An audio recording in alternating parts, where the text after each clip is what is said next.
All right. We want to go ahead and start? Sure. I think we're fine. And those that struggle on you have some very interesting announcements, Ann.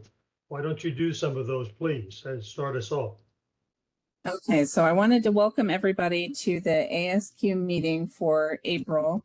A little bit late, but better March. than nothing. And thank you March. to Bruce, and thank you to the participants from SwRI who are going to be introduced in just a minute. We do have a couple groups that have called in with us. ASCM, so the American Supply Chain Management Group has called in. They've been sharing meetings with us now for a couple months, and we again thank them for the last couple months that they've allowed us to participate, and hopefully the next couple months we can include them in our meetings.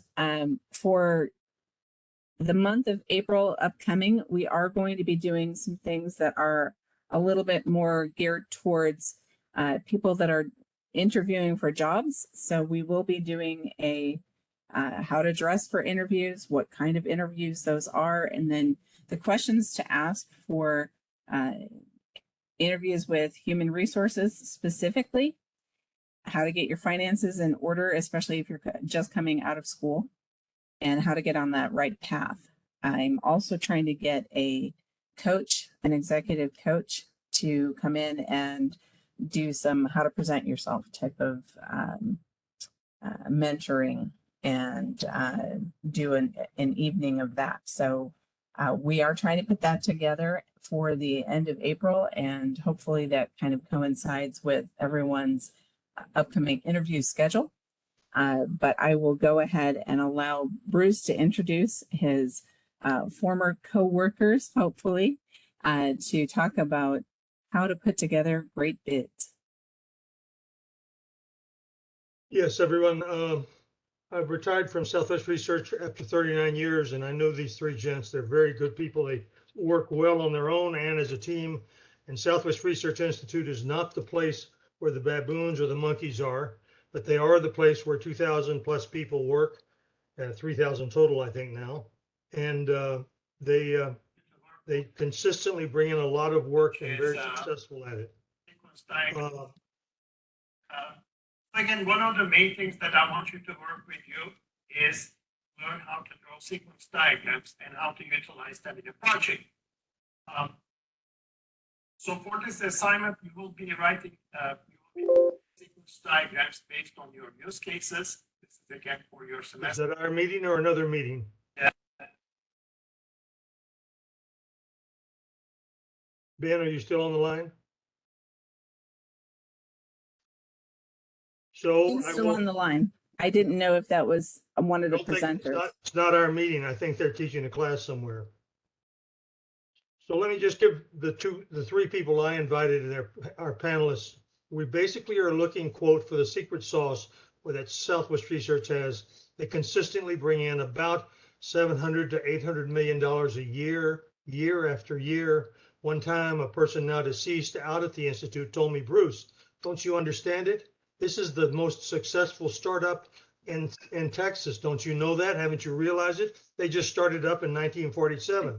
I think it's funny in a way, but he was right. This is a type of thing that goes and has blossomed, and they have continuing lots of divisions that change and morph into other divisions. I think they have the latest count, I think, is 12, but I'm not sure. They'll bring me up to date.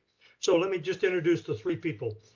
First of all, Jody Little is a manager in the information exploitation section. Think about the words I say. They mean a lot in this case. And he's the manager of that. And it's in the software engineering department. There's a lot of software engineering at Southwest Research, as you would imagine. And then he's in the Defense and Intelligence Solutions Division.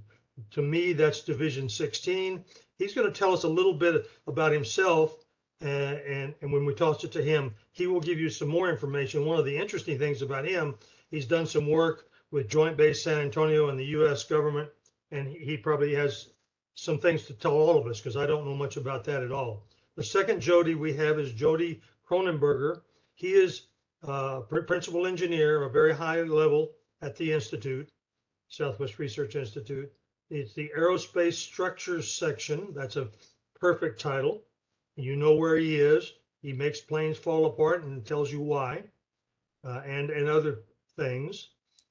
Structural Engineering Department, very well, and now Mechanical Engineering Division, which I know is Division 18. He's on board with us. And finally, Ryan Recker. Ryan has, and I haven't given any of them, all of them are well-degreed, and we can go over that if we need to, but that Ryan is a section manager, senior manager of the Central Proposal Office in the Contracts Department at Southwest Research Institute. He took over my job. He's doing it better than me, and they're still successful over with him, and probably more successful than they were before. Okay, gentlemen, the questions can, and you were suggesting that we allow one of them to go forth first to start talking about how they prepare themselves for bidding jobs, and then we let the second one go, and then the third one go. We'll put a clock on them or something, right? And then we'll have some questions afterwards, but we should have questions after each one, maybe. Possible? And We can do it either way. I figured that each one could kind of give us a little bit of a way as to how they do their job. And then I do have some prepared questions, but I figured that it would, the way that they are doing their job would obviously prompt some questions. yes, that's right. Okay. So let's start with Jody Little. He was the first one to raise his hand. He does have a Bachelor of Science in Computer Science from the University of Maryland. And to tell his age a little bit, you can't tell exactly because he's such a handsome guy and he's got a good looking beard, much better than mine would be. He graduated in 1985. He's into a very interesting department. They have some classified work. He will not talk about that, but he will tell us what he does and how he does it. Can you do that, sir? I can. So my name's Jody Little. I'm the manager of information exploitation and also recently the director of research for one of the departments here. So I've got dual hat here. Prior to this, I was on loan from SwRI to the Air Force as an SES running the JBSA 5G program management office doing research, development, testing, and evaluation for 5G systems for DoD. And that's part of a larger OUSD program that we're running. And I also dual hatted in that role as deputy director for the Tranche 2, which was about $2 billion effort. So it was kind of interesting. As that, I was responsible for the other side as the client, putting out bids and requirements for solicitations and acting as source selection authority for several very large programs in 5G. At SwRI, my job entails, as Bruce said, running the operations and actually doing senior system engineer on several different programs, but also running the business for my department, and well, actually for two departments. I've been the primary business lead. In that sense, I was going through your questions here, minimum requirements. So we deal mostly in my department, which I'll let the others take on the commercial side. We deal mostly with the Department of Defense, although we do have many of our commercials with the other countries doing defense level work as well. So we do have a set of minimum requirements that a client must meet, and we were talking about that. One of those is are they in the area where we can actually perform for them? So it's not just free for all, run out and get every bit of work. SwRI is a big place with many different departments doing many different things.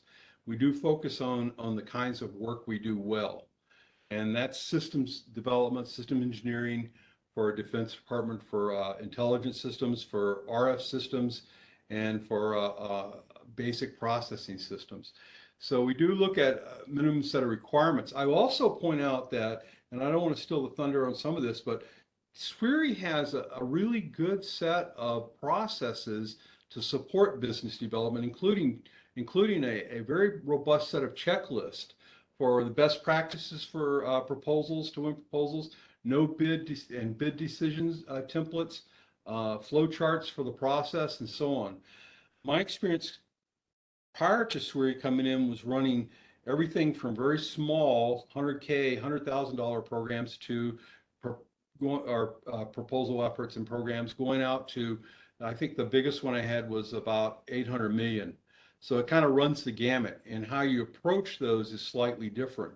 I think a lot of times people don't take into account the cost of doing proposals. And I know they tend to come up short to get the right amount for proposals. We used to use a metric of about 3% of the work for DoD work. It's actually, you can come in much less than that once you have a nice process down. And I think process is a big secret for winning proposals, and understanding how to theme those bids and proposals to the client's needs in solving their problems. When the minimum requirements are not met, we typically we decide not to bid. We do a lot of firm fixed price and cost plus and time and materials work here, as well as the firm fixed price. So we're very cautious on bidding what we know we can do and what we know we can do for the price, competitive price. And we do that up front before we just throw bids. So we're just not throwing bids over the fence to get the work. We're very, very astute in how we structure those and propose those within the processes. We also have a very good very good review process in our quality metric system we use, that has a set of gates that allow for various reviews, all the way up from the original proposing team all the way through the final VP check, including quality control, to make sure our bids and proposals meet the process and are achievable by the division. See, what was one of the other questions? Cause I think SwRI did put together appropriate bid. Yeah, typically we find ourselves, especially in my department, we do a lot more innovation than some of the other departments, and I mean smaller rapid prototyping or QRC type of programs. And those we approach slightly differently, in that we go in with the client bidding on those, understanding that they're evolving technology capabilities. So we don't just throw them out to get the work, but we work with the client to go out and build the technology, which may take more than just one bid and proposal. It may take several over time, especially if they're using incremental funding, which happens often in the Department of Defense. So you talked about the proposals. One of the things that on the costing proposal, we fall within the larger SwRI when we put together our bids. So we're putting together bids. We put together the technical prop. We load the technical prop, or as it's referred to, resource the technical prop with level of effort and other direct costs, materials, travel, and everything. And we base that on, for example, travel comes from open market research. Materials come from bids, and either through our partners or through vendors that we have. And so that gives us the backup. For the level of effort, we actually, depending on the size of proposal, we actually try to use, when available, prior bids that were similar, so we can get the level of effort down. But I got to be honest with you, we do so much innovation and advanced technology that a lot of times we have to go to a couple other methods. For example, the roundtable method, where we take senior engineers and managers that have worked in the relative technology area and similar things, but not quite the same, and go around the roundtable and talk what it would take to resource this and to deliver it. And sometimes it depends on how much level of effort. It depends on the risk involved in the technology.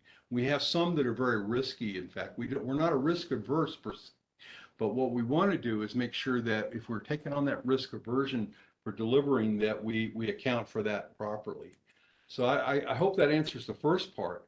The second part was on supply chain issues. Yes, I saw this in the Air Force. It delayed some of my programs by as many as 6 months or more in various items working with 5G technology. And to top that, we basically cut all the Chinese market equipment in 5G, who Xi and Huawei are some of the leaders in that equipment, but there's other issues, security issues with going down that equipment. So when we went to Ericsson or Nokia or other vendors, OEMs or VARs, we had to be very careful that we're looking from a cybersecurity standpoint and a security standpoint on equipment, and that impacted our supply chain. One of the questions you asked on the supply chain was about discounting. So typically in the bids we put in here, they're not necessarily discounted because we go out to our approved vendor list, which is on a control list managed by SwRI, and we can add to that list and move around, but they bid back to us. And so if there's a discount per se, it's typically not shown up as a discount in that proposal. It's typically shows up as the proposal. They may have discounted to get the lowest bid or get the proper bid that was in there. So that's going. I'm trying to go down through your questions here, Ann. And do we get feedback? So that a lot of times on the DoD programs, they'll give you some really basic feedback. Your cost was too high. Your technical approach did not meet the requirements. But if you want to get additional details about why you did not win a bid, then you can go ask for a meeting with the contract officer, and I'll tell you, when the government goes through and evaluates a bid, they keep copious notes on why. They have to justify every requirement that you met or didn't meet, both ways. So when you want to know why didn't we get this bid, and you had technology that was not specifically or too risky for the program, or you didn't meet a requirement, the details of how you didn't meet it, why you didn't meet it were there. So we typically get that kind of feedback if we ask for it. And that really depends on the type of program and on the size of the program. Sometimes if we're bidding smaller ones, we may ask and we may get a little bit in an informal, but we don't necessarily put a lot of time in. We're pretty much know where we probably hit that. But on the bigger ones, I think it's important to do that. And yes, we do go back through as a department and evaluate how we lost those bids and what its impact was, and what we need to do the next time that we bid on something similar, or a recompete, or a new proposal associated with that technology. So we do take that in heart, and that's part of our QMS process. In fact, lessons learned, and as part of that, those lessons learned for a proposal like at our department, for example, go into the bigger division. And we look at those lessons learned across multiple proposals at a higher level. So yes, we do take in the feedback. Our reaction is, it's like anything else. If you don't win, it's not devastating, because we basically are not hinge pinched on one job.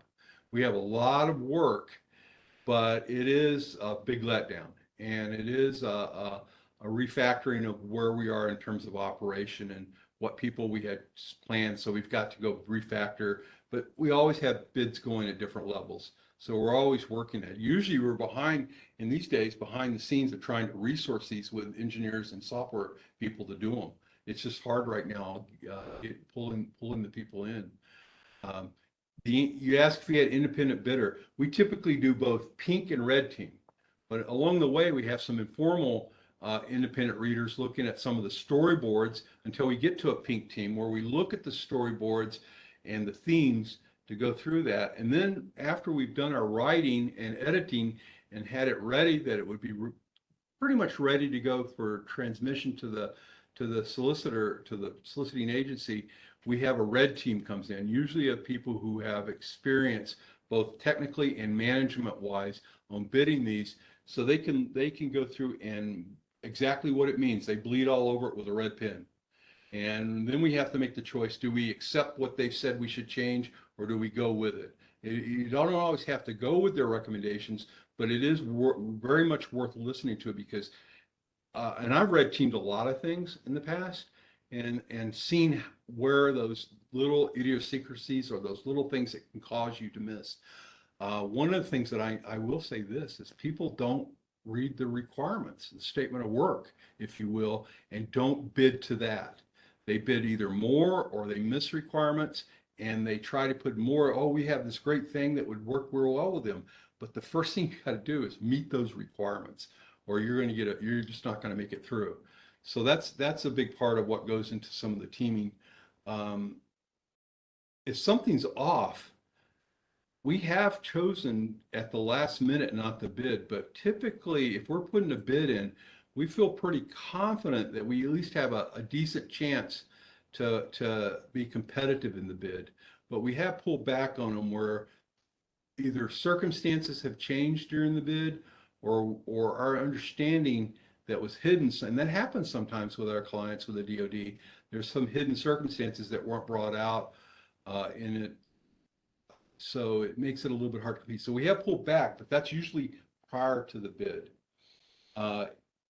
Error and costing, we're really thorough. Our process is really thorough with the reviews on costing.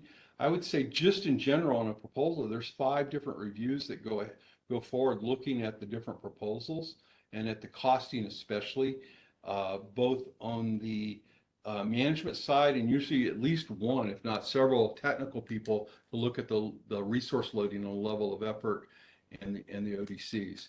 So we try to move that back. And the last thing I want to add about doing bids, having done this for 40 something years, I've worked with a lot of proposal managers that are putting these things together, and they start out, we're going to have to work all month or all the next 45 days and every weekend. I don't run things like that because that puts you behind from the start. What you want to do is run it like any other program and run it within your means, and just assume you may have to work a weekend or two. And typically my bids get done very well written and very competitive that way. But a lot of times when they enter in that, they've already pushed the team back because the people working on the team are typically also working other things, especially the technical guys. So saying you're going to have to work a lot for a bid actually puts you at a deficit trying to get the proposal out. So I just want to add that little tidbit in there. I'm going to pass now on to the next speaker, and I hope that was helpful. It was very helpful. Thank you very much.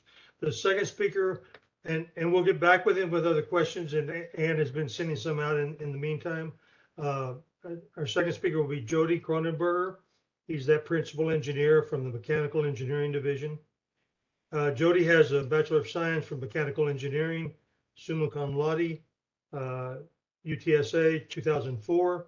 He took a deep breath and then he went back and got his master's, MS degree in Mechanical Engineering, UTSA in 2011.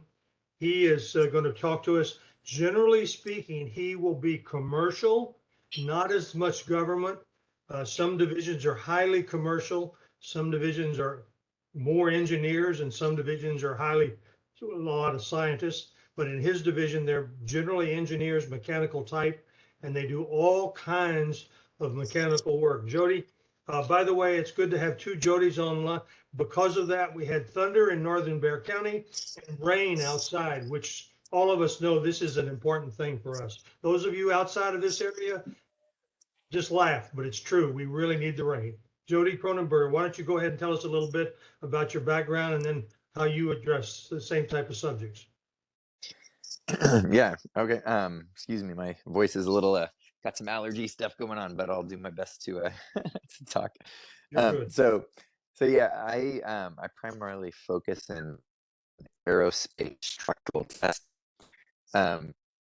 Basically, as Bruce said, if there's aircraft structures, there's, especially if they have to be FAA approved, or the military has their own standards that need to be met for fatigue and static strength requirements. There's a lot of testing involved in these structures, and so my line of work is a bit different from software development. I would say, as far as risk is concerned, software development can have a lot more ebbs and flows, and probably, I don't know, I don't do a lot of software development, but I've heard that it has the potential to have scope creep and other things that can quickly become problems. Whereas with a structural test, as long as we read the statement of work very clearly and we understand what our clients are trying to do, right from the start, we can have a lot of clarity as to what it is that needs to take place. And so I'll just back up and kind of give you, from a high level, a kind of our workflow, our process that we follow. So in my section, quite often before we even get a statement of work, I would say 80 to 90% of our work is repeat business with clients that we have a long history, a good relationship with. So we don't go out and solicit from a lot of new clients. We hardly ever make cold calls. Our extent of marketing, I would say, is probably presenting papers at conferences. So if you go to like the ASIP conference, which is Aircraft Structural Integrity Program, it's the main conference that the Air Force personnel go to, and the Navy's starting to go to it as well. You'll see at every ASIP conference, Southwest Research Institute generally has 2 to 4 papers presented, probably more than almost any other organization that does ASIP work. So we have a lot of name recognition in the world of aircraft structures, structural integrity. So when we have clients come to us, quite often we already know them very well. A lot of times we will offer to review draft statements of work pro bono before they even send them out soliciting proposals. We just have good relationships with people, and so sometimes we'll even help them write their statements of work, because quite often our clients don't always understand all of the requirements themselves, and so we can help them develop those requirements, help them come up with a clear statement of work. And then we do that, without any strings attached at all. And we encourage them to bid. And I even go so far as I give people lists of all of our competition and say, hey, these are the companies you want to solicit bids from. These are the ones that'll be the most competitive. And what I've found is that when we go into it with that posture, it often, almost always, our clients appreciate it, respect it, and they value that. And we've rarely lost a bid just based on dollars, because they realize we actually probably know what they need to accomplish better than they know themselves, and that we're going to see them through to the finish. So we develop that rapport with our clients very early on. So we have a very high win ratio. I think for our section it's probably 80, maybe 90% win ratio. But we spend a lot of time, developing those relationships, reviewing statements of work, helping them develop those, so that when we go into it, when they send out the solicitation, there's requirements, obviously, that they have to, whether it's government or commercial is a little different. And actually, Bruce, you mentioned that. So for Division 18, probably half of our work is commercial and about half is government related. For my section, probably 80 to 90% of our work is actually government related, and about 10 to 20 is commercial. Wow. But yeah, there's certain regulations as far as, and when I say government, what I mean is we're not directly working for the U.S. government most of the time. We're working for, Boeing, Lockheed Martin, Raytheon, all of the big OEM aerospace contractors. And then sometimes we're a third, we'll be subcontract out to another, because there's contracting vehicles to get money from the government to the contractors that sometimes we have to go through, different organizations, and they kind of divvy out the money to others. So it's a getting to know people, having the right relationships, having a reputation for the Institute. We have great name recognition, so that goes a long ways. So generally, if we can write a proposal that shows we know what we're talking about and that is reasonably competitive, some places will go with the lowest bidder. From my experience, I just tell our clients up front, we're probably not going to be the lowest bidder, but we're also not going to be the highest bidder. We'll probably be somewhere in the middle, but you'll realize that we also will be committed to giving you, the best quality of service that we can possibly offer for the best bang for your buck, so to speak. We also have clients that have come to us in statements of work and said, hey, we want you to do A, B, C, D, E, F, and G. And once we understand what tests they're doing, we'll go back and say, hey, you don't need to pay for E, F, and G. That's absolutely not necessary for what you guys are trying to do. We'll bid it, we'll cost it, price it for you. And if you want us to do it, we will, but it's not going to help, it's not going to be money well spent for you. And quite often they'll go back and modify their statement of work. And even if that means less dollars for us initially, quite often that will come back to us later as in, hey, here's some new scope, new work that we want you guys to take on. And so we develop that really close relationship, close rapport with our clients, from as much as possible from day one. a few other things.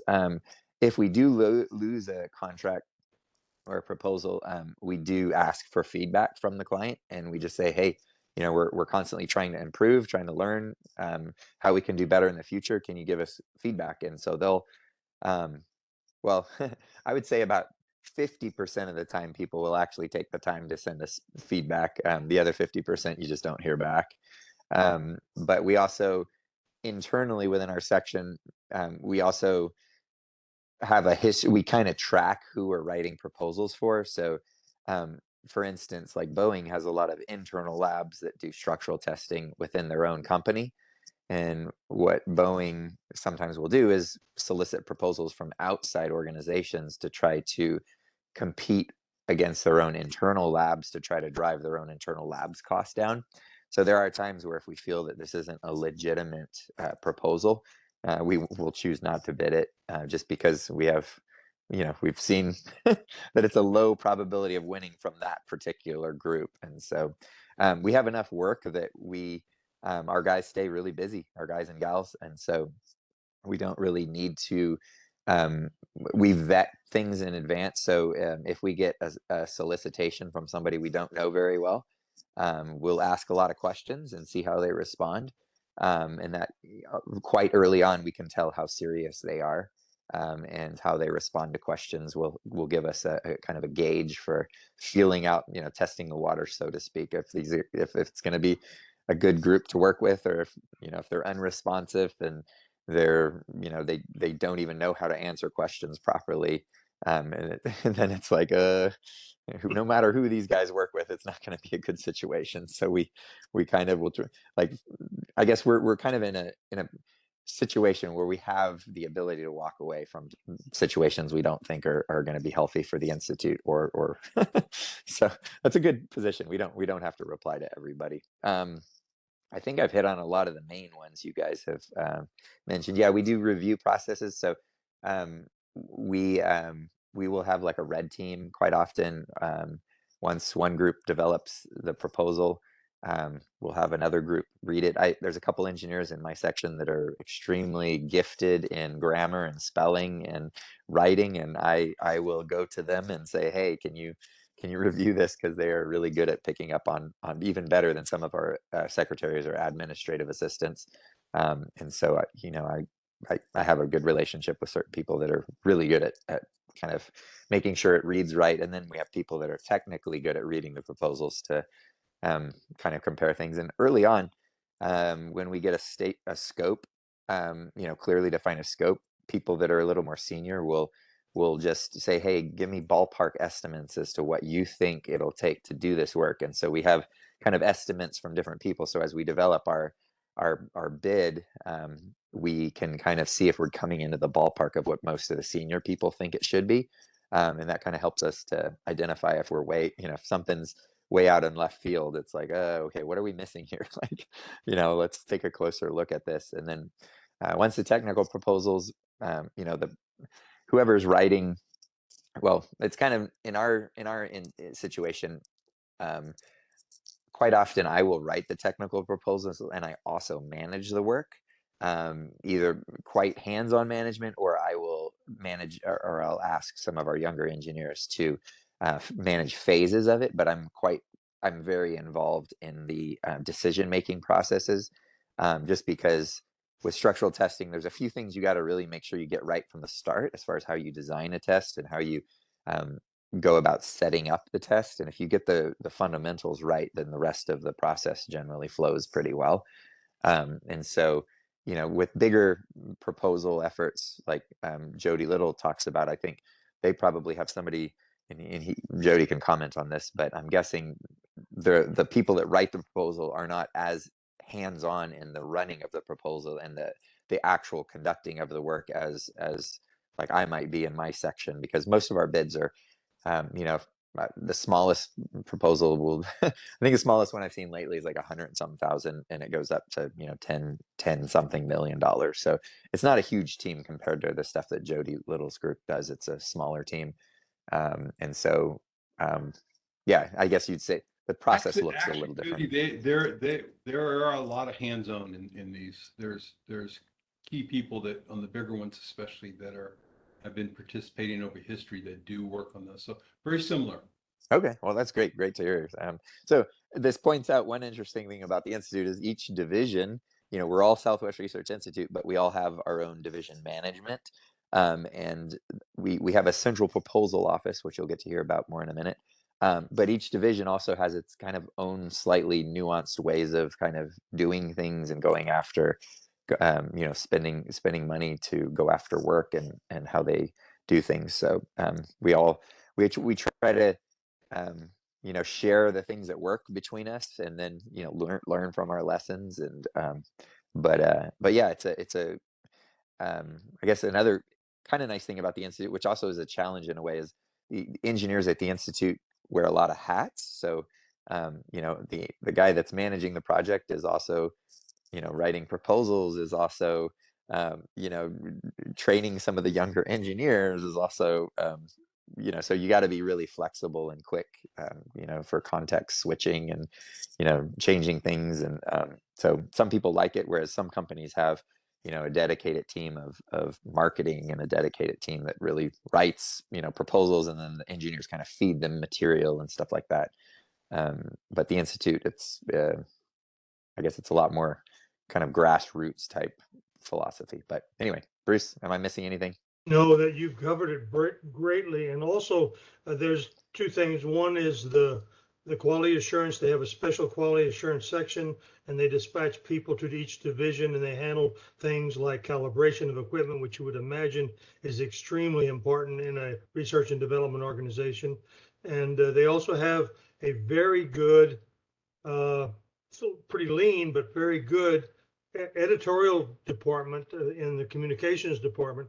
And they are quite good at the top level. Now, sometimes some divisions don't go that route at all. They don't want to even touch it. And it may be, even if it's classified bid, they wouldn't even want to let them touch it. But they can go through a bid and make it read very, very well. You covered a lot, Jody. Thank you. I did not realize most of your work. If you have anything approaching 80% of a win rate, that is just so incredible. I'm sorry, maybe I'm wrong when Mike gets to. We're going to ask Ryan here about win rates at Southwest Research Institute. Thank you, Jody. That was perfect. And we'll get back to you in just a minute. So Ryan Rucker took over from me. I was at Southwest Research doing the Central Proposal Office job after I was in quality assurance for many years. Ryan graduated from A&M in 1998 with a mechanical engineering degree. He went on to get his mechanical engineering, master's in mechanical engineering from Purdue University in 2001. And then he took the big step in 2020, finished up his MBA at the quote McCombs School of Business, University of Texas. And that was a big step, and it's very highly rated in the state of Texas. Even Aggies like it, the place, and acknowledge it, right, Ryan? Right, yep. Went from Aggie to Boilermaker to Longhorn, although I don't really Yes. claim the Longhorn part of it.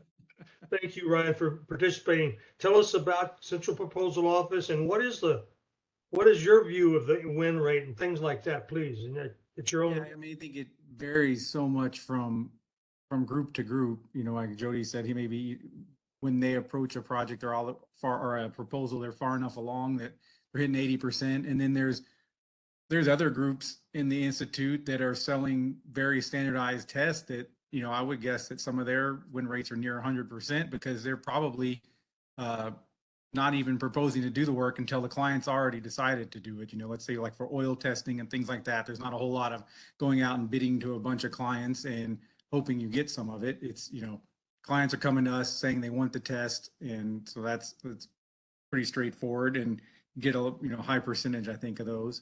Then on the other end, you might have your space science programs that are hundreds of millions of dollars, and you're just hoping for one among many of them that you're bidding, and one of those will keep you busy for quite a long time. Our group, so like Bruce mentioned, I took over his position in the Central Proposal Office when he retired, and just to give a little background on what that is, it's basically that when you have an idea at the Institute that you're going to submit a proposal, or it could be a different, at various points along the process, but let's say you want to write a proposal. Basically, it's getting the sort of permission from the institute to put the effort into writing the proposal. So we do things like look for business risk, conflict of interest, all those kind of really early on things that you might look at and decide, okay, we don't want to bid this because, well, we've already, let's say one group has already signed an exclusive agreement to work on this particular solicitation.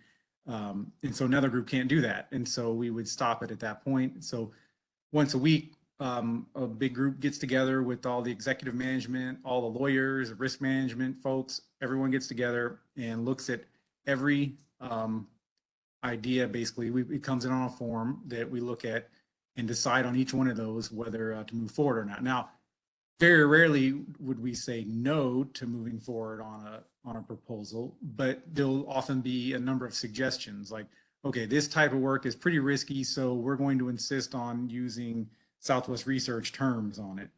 Now, of course, some of that wouldn't necessarily apply to government work where you don't have a whole lot of choice maybe on whose terms you're using, but on commercial work, you would. So that's what I do now is I head that group that Bruce used to head. 20 years prior to that, or for 20 years, I worked in engines and vehicles and emissions in a division that's called powertrain engineering, or it was, and I was in the engines and vehicle research department. And throughout my 20 years there, I kind of worked in three main areas. When I first started straight out of graduate school, I was working on emissions of like on-road truck engines. And so in the early 2000s, that was a big area of research, is different types of emission control devices on those on-road heavy-duty truck engines.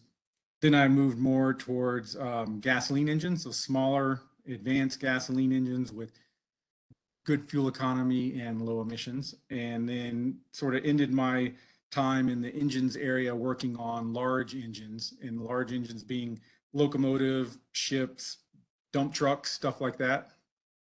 And so each one of those there were some similarities in each one of those industries and differences. Like when I started out on the diesel side of things, on the on-road heavy-duty trucks, most of our work at that time was in these multi-client consortia type projects where you have multiple clients paying in. So maybe each client is paying in $100,000. And so you got a couple $1 million a year to work with, depending on the number of clients, to do a few projects. And so, the clients get a few $1 million a year of value out of their $100,000 they put towards it. So the way that those type of projects work, you kind of have a core group of clients that, you keep happy and you visit them a couple of times a year, and every 4 years, these programs would renew and you'd have to convince them to pay on again, for the next 4 years. And so every 4 years, we would put together a group and we'd go all over the world, trying to convince everybody that we've got enough new ideas to continue on to the next, for the next 4 years of the program. And so that was kind of one way of promoting, and most of those clients we knew really well and they mostly stuck with us. And sometimes there's some clients come and go, but our win rate probably on those type of projects is pretty high because they're all people we know really well and we know whether they're going to join the program or not. And then kind of switched over to the smaller engines, and what I ended up getting involved in a lot there, because my background from school is mechanical engineering, but my specialty was in electronic controls. It was a software and electronics that control the engine, all the actuators and fuel injectors and everything that's on the engine. And one of the things that my boss had me doing there, which was kind of interesting, was promoting a kind of, it was not a high probability idea that we had, but we wanted to see, we had some technology that we thought would apply on a gasoline engine to be put into like off-road equipment. And so like small construction equipment, delivery trucks, things that would typically have a small diesel engine. We wanted to make the point to our potential clients, or we wanted to sell them on the idea that you could put this small gasoline engine in there. And it's a hard sell because there's a whole lot of reasons that people in those industries have a bad opinion of gasoline engines. And we were trying to tell them, no, what you knew before is not true. We've got this other technology. And so I spent a few years working on that and just, it was a lot of building relationships to clients all over the world, a lot in Asia and in Europe. And we didn't get a ton of work out of that. We got one quite large program out of it and a number of small ones. But it did build a whole bunch of relationships with a bunch of different clients. And even then, it wasn't like there was very many times where we were proposing something and not winning. We would never propose the program if we didn't think the client was already interested in wanting to do it. So what would happen is you'd have a discussion, you'd visit a client, and you give them your sales pitch basically, and you probably already know the client, but if not, you're getting to know them too as part of the process. And you gauge their interest, and as they start asking questions, and maybe you go back home after visiting them, you have emails and phone calls to the point where, okay, they're interested in maybe doing some type of demonstration project. So when we would get to the point of actually sending them a proposal, we, very high percentage win rate, because we already know whether we're going to get it or not. And then sort of ended my career in the engine world with the large engines, like I said, and that was more the same, but not, it was more kind of standard, I guess, technology. It wasn't trying to convince anybody that it was, to invest in something too crazy, kind of like with the small gasoline engine in the construction equipment. So as far as like the question about, vetting clients and that sort of thing, or do you have minimum requirements for a client? A lot of that it's definitely informal in our area, where it was a lot of discussions between me, my director, other managers. If you had an idea, or if you were going to respond to a request or something like that, you would get a group of people together that were experts in that area, and you would just discuss it and kind of make a decision there. So it wasn't a very formal process. But yeah, and one of the things I did in that division was, it's funny because Bruce and I tried to do this a little bit in the central proposal office. We're looking at the whole institute, and this kind of turned out to be nearly impossible at that level. But within a specific group at the institute, you can do this, which is finding what is your actual win rate, instead of just, we would always estimate it and things, but to actually calculate what it had been over several years. So you get all of the data from every proposal that we submitted, every pre-proposal, what we call it, before it goes to an official proposal, and then look at the win rate. And I looked at it based off of client, where the client was from, what group was proposing it. But on average for our division, we were getting about 50% win rate. And that included some groups that, they never proposed anything unless it was guaranteed, all the way down to some groups that maybe did standardized transmission testing, where some of that was, a little less, a lower win rate. But anyway, so actually calculating it for our division, it was 50%, which kind of worked out to a nice rule of thumb, because you could look at, once a week when you get together and look at all of outstanding proposals, you can roughly estimate that about 50% of those dollars that you have proposed are going to turn into projects. And that was, that held true for quite a while. I don't know if it's still true, because I haven't been there for a few years in that group, but that did end up being a nice rule of thumb that we could use to make short-term projections of where we're going. So yeah, I think that's kind of sums up where I'm from. Okay, guys, Ann wrote a couple of questions as we were talking, and in the chat room there. One of them was about using a previous bid. How do you get them updated? And does the winner actually publish what they are being paid? That's interesting. The parameters of the work. That probably fits in one of the technical divisions. Which Jody would want to talk about that, the using of previous bids. Jody Little, you talked about using prior bids. Could you? So if you're bidding on especially on larger projects, if you're bidding and you've already got winning bids, and it's a similar type of capability, it makes sense to reuse what you had before. But that doesn't mean you just change the title necessarily.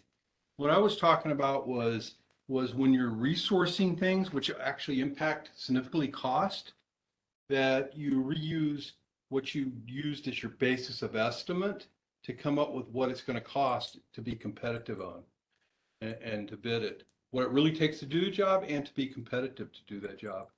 But I think that most places, and I think you just talked about it, there's run the gamut where we have people who are doing small tasks repetitively. It makes sense for them just to go back and change the labels and go after that. So I think it depends on the business, depends on the focus of the business and the clients that you're servicing, as well as the type of work you're doing. So I don't see a problem using prior bids. The issue is, from our standpoint in the defense side, is meeting the requirements. I don't know if I answered your question correctly, but that's. You did. And I would also say that because of pay, and they have basically technicians and clerical and managers and engineers and scientists at the Institute, and each of them have a price. They come with a price, and if you use them, if they used me as a QA guy back in those days, or they used a person, that person has a number, and it is equivalent to how many dollars per hour they have to be paid. And that's really how they figure it out. And they use that and update it to find out, well, I need this type of engineer, I need this type of technician on this work, and they blend it all together, and that's how they get to the numbers. And you made a point about two different divisions bidding the same work. That is a real interesting challenge, because sometimes that does happen. I would ask Ryan, basically, we have Southwest Research is a company of how many divisions now? 12 now? Is that right, Ryan? Is it 11 or 12? I don't know. I guess maybe 12. One of them turned into, we had 9, and then one of them split 11. to 3. So It's I think 11 we're at now. 11. Yeah. Okay. So it's 11 divisions, and you know roughly where they go. However, if you said just software, if you said software to me, I'd say, well, no, you don't go where Jody Little is. You go to the other software division, because they got two heavy software divisions. No offense, Jody Little, but that's really true, right? But you have. So a lot of times we're partners on other people bidding. Yes, that's right. And in some cases, we need to firewall between those bids. Depends on how we teamed with them, how we partnered with them, whether it's exclusive or non-exclusive bids, and so on. So that happens more than you would think. A lot of times too, we will, well, not a lot of times. There are times when we'll bid against the same work. I think the central proposal office helps alleviate that when we put we're planning to bid this in. I know in the past I've done that, and you've sent one back saying somebody else was bidding it, and we went and talked to them and sort of teamed up. That's a while back, Bruce. Yes. I think having that process in place to look for those things helps alleviate that significantly.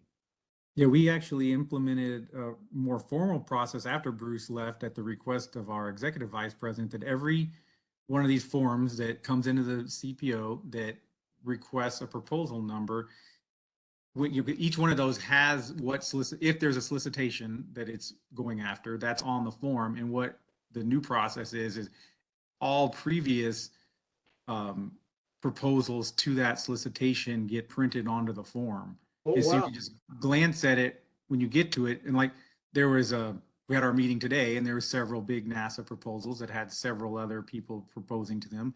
And you can just glance down and see who else is doing it, and making sure that, okay, yeah, those guys are all in the same group and they're having multiple bids to the same solicitation maybe. Or if, oh no, look, that's it. If it was somebody that would be a conflict, then we would have already contacted them. Well, that's what we really want to avoid, is competing against ourselves. Right. So that goes back to, I think, Ann, that it's important to have some process, and it doesn't have to be big. We're big, so we have a bigger process, but also some quality control in that process. I think that in the past, where I've built business development programs and proposing programs for companies, that was always one of the things we put in, and to make it something that's scalable, that you can grow as your business growth. Of course, we all know growth is life, so got a plan for that. There's one other point I'd bring up, and this will probably spin off into another question, but Southwest Research does have a way. You've heard the word high risk work, risk projects. We, they don't, they're very conscious of that, and there are some high risk projects, and they take means to avoid that risk or do the work and protect themselves. Southwest Research does. However, there's about $7-8 million a year they put aside for internal research and development. Now, these guys, all three of them, know well about this. And that's sort of like, well, what is really out there, far out stuff that the government would not spend money on? They just wouldn't do it. And private industry, unless you're Bill Gates or something, you wouldn't do it.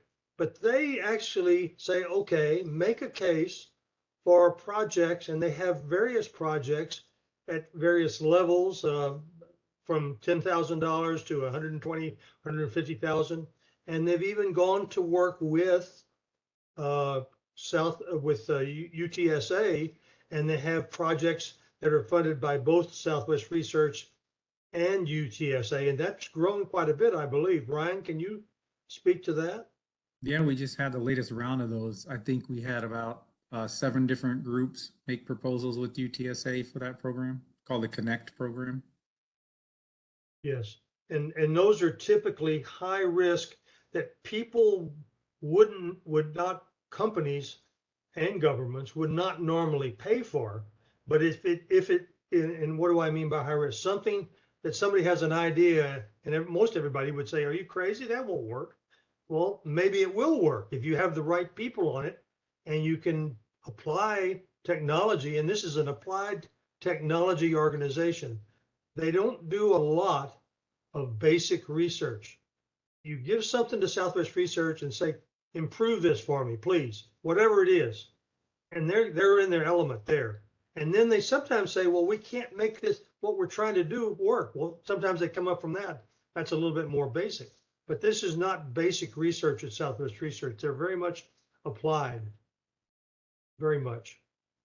Jody, do you, in the business of in Division 18, y'all are in oil and gas a lot. You're not. You're quite separate from that. Do you share some of your work on the structure side with any of the people in the oil and gas arena? Yeah. Well, so as far as structural testing is concerned, we have a group that focuses on oil and gas exploration. And so they have a lot of structural tests that require extreme pressures and temperatures and loads. And so I actually will support. I don't go after winning projects in those areas, but quite often they'll come to me and ask for support with, building test rigs and customized systems that can do what their clients need, the specialized testing that needs to be done. So we often will build, very specialized equipment to meet those needs. Yeah, I mean, we're super flexible in the sense that, my where I try to win money is in aerospace type stuff, but I also support all of the structural engineering guys, and yeah, as needed. Yeah. This is a question that we had in that initial one. I'll read to you. Anyone can answer of the three of you. How do you recover when you realize something is way off in terms of costs or timing following the start of a project? Wow, you don't want to hear that. That's the one when you wake up and you don't want to be at work that day when you hear about that. Whether that is SwRI's fault or the fault of the client. That's a very interesting question, and that has happened in some cases. Some problems are bigger. Let me just say, the Jody's here and probably some problems are bigger than you first realize, and that's one of them, and you just don't do a real good job. Jody Little, do you have any thoughts about that when you find out, man, that happens, especially when you're pushing the technology envelope? That happens quite a bit, in that we're banking on certain algorithms or certain new capabilities that are, while they've been through basic research and proven that they could work really well. Getting those into practical implementation sometimes is more than you plan. As I mentioned as I was talking, we try to bid that in that way, that there's risk, technology risk in those, and allow for that. But it does happen, and we end up getting an overrun, or depending on how you bid it, or you end up pushing back and with the client to go get more money. What we try not to do is surprise the client by that becoming a failure, and keep it a success that's moving forward. I don't know if that help explains it, but we do have those, and it comes around just by the nature of the advanced technology we're putting into operations. And that's what makes what they refer to the valley of death, the technology, whether you're taking basic technology and getting it out to the field. That's what makes it called the valley of death. The valley of death is when they try to take immature technology or not fully developed and take it forward. So it's trying to get technology into the field to be usable. Yes. So getting the technology in the field, in many cases, you work with labs in different areas, and you'll get it up to a demonstration prototype, but then getting it actually so it's in the field and being used and being replicated and expanded for other applications is a difficult thing. In our case, a lot of that comes from trying to apply advanced algorithms or technologies that are new to areas where it's never been done. We try to mitigate that as we go into the bid and proposal cycle, though, and we actually go forward in trying to note where those risks are going to be and what the outcome might be if it gets to a certain point, so that we're informing our clients even before we win the award from the bid. So you don't want to surprise them. That's the thing. You don't want to surprise them with a failure because you didn't account for things. And that's where we get back to the reviews and the quality QMS system and QA process on the proposals going through. Those are things that you shouldn't be surprised as they should be discussed, put in. But the nature of our work, we do that. Yes. Yeah. I think that the key on the commercial side too is just not surprising the client, especially, I mean, they said we know these clients pretty well, telling them early on that, we misbid something or something like that. Most of them will work with you to fix that problem. Whether it's, changing the scope slightly or, getting additional funds from them. I think just good communication and keeping them in the loop early on. Yeah, it's surprising them with the problem at the end. So a lot of the programs lately where we do some of that risk fit in, we've been working in an agile approach. It gives us ability to go through different, they call them sprints, but different cycles where we're looking and building outwards towards it. And as we go with the client in those sprints, we get direct feedback, and we can change our priorities on what we're doing, and often they'll change as they go down, as we move forward in it, as they learn something or something changes, but also as the technology may require a little bit more work than we actually had. So we've got several programs that are going right now in that fashion, and they have had some slippages because of the difficulty of things, but the client is lockstep with us, understanding that from the very start and supporting it. The word agile, I know it means a lot more than my ability to bend and twist. Now, wait a minute. Agile is a software program or a method? It's a methodology. Methodology, okay. And it's a methodology that allows, so that the concept that actually came out of back in the day, back in knowledge acquisition and knowledge management, is I can't specifically write specs for what a knowledge should be. I mean, not everything, because a lot of it you just don't know, and a lot of it comes down to, I had a gut feeling it would be this. So how do you write that? So you have to use a process where you can acquire that knowledge and verify and validate it along the way. Well, you do that in smaller cycles.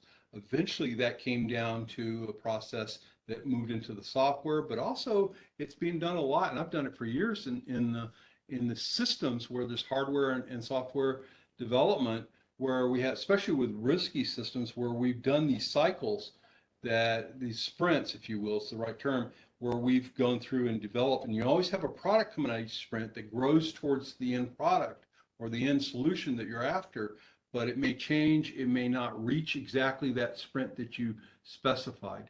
That's different from like a waterfall model where I define everything back up front and then build to it, and by the time it gets there, it's almost obsolete. So that's what we're using to mitigate a lot of the technology risk as we go into some of these programs. And one thing I'll add is, having the good management over projects definitely helps to identify risks and potential issues sooner than later.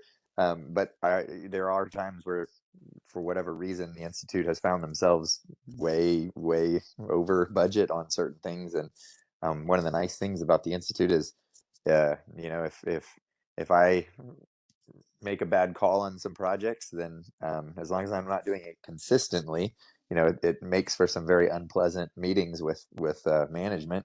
But they try to identify the root cause of it and what's going on, and try to come up with a corrective course. And the Institute will eat, if it's our fault, if our guys screwed up, then we will do what we got to do to make it right and move on and learn the lesson. And so, but that's, Yeah, we it happens. try not to do that. And we try to manage at that risk level. And as Jody said, we don't want surprises. We try to manage it in lockstep with the clients on our side. Believe it or not. Oh, go ahead, Jody, please. I have been surprised at some of our clients, how when you win their trust and their respect, if you go to them and you say, hey, look, we screwed up in this area and this is what happened, even though sometimes they could hold your feet to the fire and say, well, that was your choice. Some of our clients will say, hey, just give us an updated scope, give us this, give us that. And Yep. they will quite often come back and try to make the numbers, from their side, even if it's not their mistake, they'll try to help us out, if that makes sense. Hit it on the head, Jody. That's exactly right. Manage it. That's right. I've been in some of those meetings, by the way, once a month, when I was in one of the divisions that doesn't even exist anymore, but it was an NDE and non-destructive examination division. And I was working in quality assurance there. Once a month, we would be called in, the manager would be called in, and we would sit around a table, and everybody under this director says, okay, we need to know of every project you have. We need to know where you are in it. And that was very interesting. Even from a QA people, you'd find out, and the people right in that division, you'd find out very quickly, well, not everybody is as forthcoming as others. It's always very interesting, and it takes some time, and you work through that, and you get to know your fellow division pretty well. That's amazing. Yes. Thank you for bringing that back to me. I'm glad I'm retired. That can be difficult. I didn't have many overruns, thankfully. Wow, good. Are there any questions from the attendees from either organization?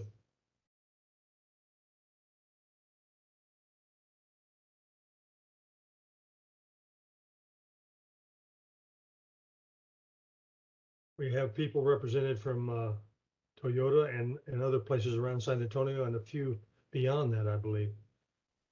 And at this point, I'll turn it back to you, and you sign off with the appropriate thing. Thanks very much to Jody, and Ryan from Southwest Research Institute for giving us very good information about how they are successful.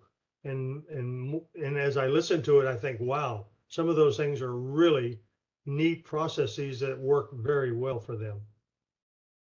And Yes, thank you very much. It was very interesting, and I'm sorry that I basically planted all those questions, but I thought, you know what, we have bad luck with questions sometimes, and people raising their hand and not wanting to speak or be on their cameras. So I thought, let me just write some of these out. So hopefully those were good questions for everybody.